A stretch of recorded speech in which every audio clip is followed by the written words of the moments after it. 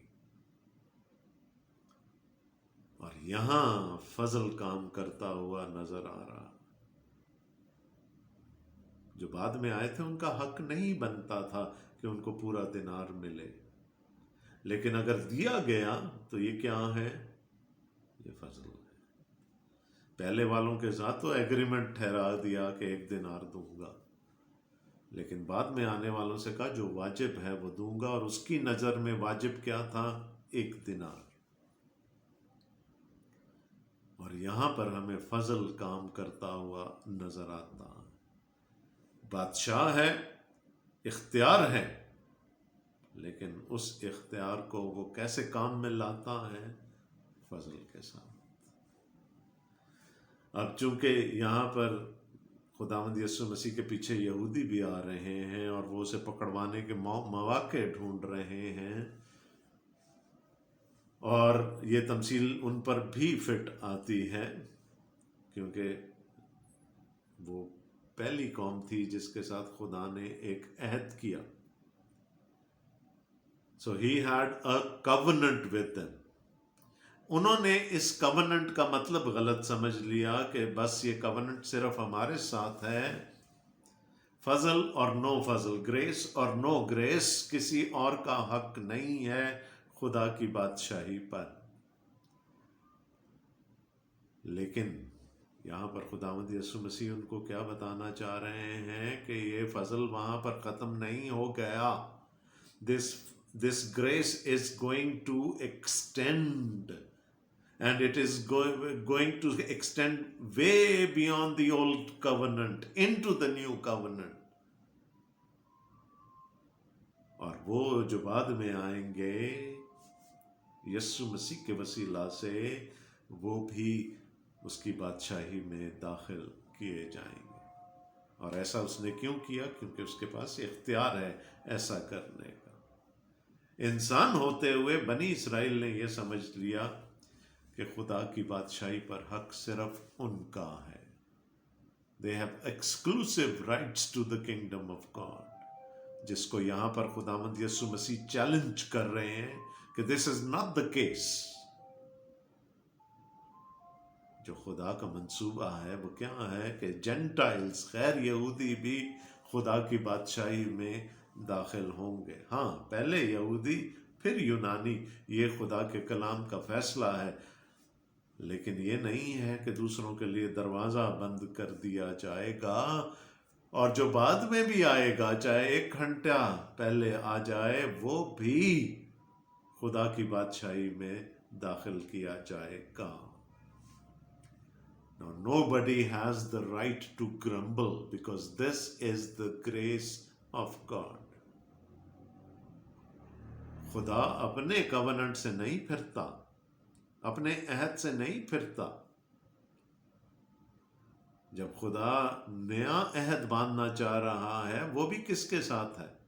یہودا کے گھرانے اور افرایم کے گھرانے کے ساتھ. اگر ہم یرمیہ کی کتاب اور اس کا 31واں باب پڑھیں، اور وہ بھی اس لیے کہ تمہارے باپ دادا نے میرے اس عہد کو توڑ دیا جو میں نے ان کے ساتھ کیا تھا. اس لیے اب میں ایک نیا عہد باندھوں گا، اور اس نئے عہد کے وسیلے سے اب غیر قومیں بھی. And this was God's plan since the very beginning.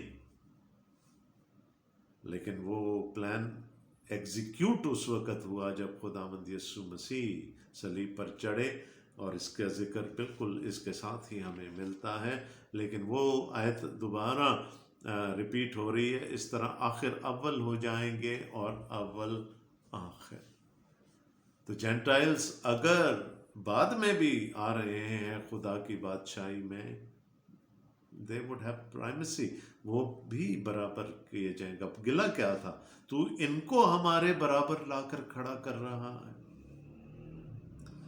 یسوع مسیح نے کہا وہ آئیں گے اور وہ برابر ہی آ کر کھڑے ہوں گے. اور میں نے کہا یہ کیسے ہوگا؟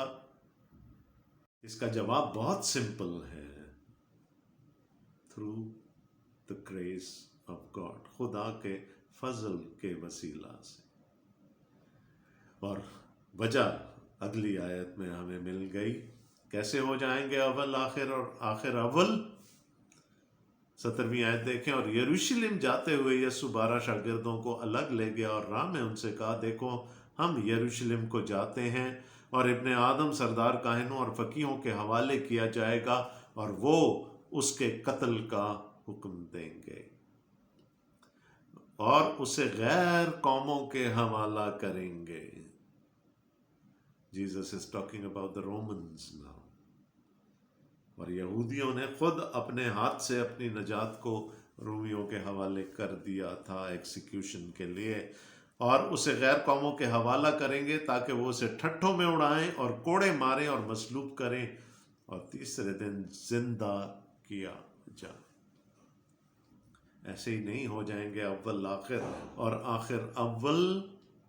یہ خدا کے منصوبے سے ہوگا، اور خدا کا منصوبہ یہ ہے کہ یسوع کوڑے بھی کھائے، یسوع ٹھٹھوں میں بھی اڑایا جائے، وہ مصلوب بھی کیا جائے، وہ مر بھی جائے اور پھر مردوں میں سے جی اٹھے. That's how it is going to be, because this is the eternal plan of God. یہ خدا کا نجات کا اصلی منصوبہ ہے. ہاں اس کے فیزز رہے ہیں کہ خدا نے پہلے بنی اسرائیل کو چنا، لیکن ان کو بھی اسی لیے چنا تھا کہ وہ غیر قوموں کو خدا کی برکت میں شامل کر سکیں. وہ اپنا مینڈیٹ بھول گئے، انہوں نے اپنے ایکسکلوسیو رائٹس کا اعلان کر دیا. But Jesus is challenging them now. ایسا نہیں ہوگا. غیر قوموں کو خدا کی بادشاہی میں داخل ہونا ضرور ہے. مقدس یوحنا کا انجیلی بیان اور اس کا 12واں باب، وہاں لکھا ہے کہ کچھ یونانی یسوع سے ملنے کے لیے آئے. وہ پہلے فلپس کے پاس گئے، فلپس اندریاس کے پاس گیا، دونوں نے جا کر یسوع سے کہا، صاحب کچھ لوگ تجھ سے ملنا چاہتے ہیں، کچھ یونانی تجھ سے ملنا چاہتے ہیں. اور یسوع کے لیے یہ ٹریگر تھا. ایک دم سے خداوند یسوع مسیح نے کہا وہ گھڑی آ گئی. اب وقت آ گیا ہے کہ گیہوں کا دانہ زمین میں گر کر مر جائے اور پھر بہت سارا پھل لائے. یونانیوں کو خدا کی بادشاہی میں، غیر یہودیوں کو خدا کی بادشاہی میں داخل کرنے کے لیے یسوع نے کہا مجھے مرنا ہوگا. And that's what he did. اور اس لیے آج ہم اگرچہ کہ ہم آخر ہیں، پھر بھی ہمیں وہی مقام حاصل ہے. ہم اول ہو جائیں گے. ہمارے بعد بھی جو آئیں گے وہ بھی ویسے ہی نجات پا جائیں گے، کیونکہ خدا نے ایسا فول پروف انتظام کر دیا ہے. خدا بے انصاف نہیں ہے، خدا راست باز ہے، راست ہے، از رائچس. وہ بے انصافی نہیں کر سکتا. کر کیا سکتا ہے؟ فضل، اور کرتا ہے. اس کی تعریف ہو. خدا آپ سب کو بڑی برکت دے. آمین.